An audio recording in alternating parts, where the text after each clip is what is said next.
In tonight's Ask Anthony, a few of you have emailed me about these letters you've received in the mail from what appears to be a law office in Canada. It says a person has died with your same last name and left you millions of dollars in inheritance money. It must be an uncle or a cousin you never met, right? Well, think again. This seems like a scam. It just, in my gut, I felt like this was a scam. A couple of months ago, Diane Lemons received this letter in her mailbox from an attorney in Canada that a dead relative's life insurance policy was unclaimed, and she was next in line to receive the money from the policy that totaled more than $10 million. When you see a letter like that, $10 million, that sounds nice.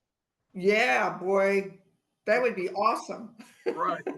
But when she looked closely at the name of this distant cousin, she didn't recognize it. In that letter, it said that you had a long-lost relative named Dr. Maria Lemons. Do you know anyone in your family with that name? No. The letter said the late Dr. Maria Lemons was a stockbroker and a retired CPA. She was a COVID-19 victim who died about 4 years ago, and no one has come forward to claim the money.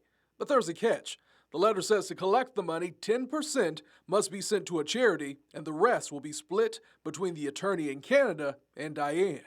And I thought, you know what? This is a scam. I'm sending this in to Anthony because there's probably going to be people out there and that's going to say, oh, I've got family in Canada or that I haven't heard from for a long time. I'm going to go ahead and do this.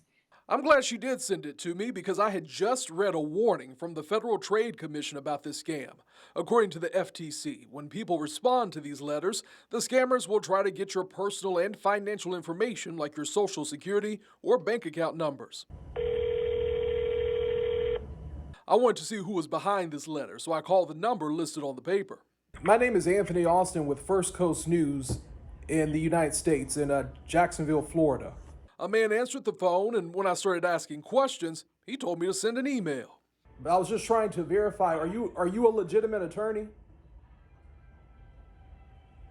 I think the silence answers that question.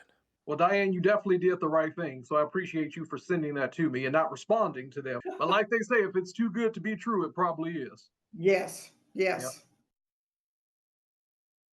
Too good to be true. So the best thing to do if you receive this letter, don't respond. Keep your money and your information to yourself. So you can file a report with the Federal Trade Commission by going to this website, reportfraud.ftc.gov. And it's also important to mention some of these scammers use names and pictures of legitimate attorneys and make websites that almost look like the real deal.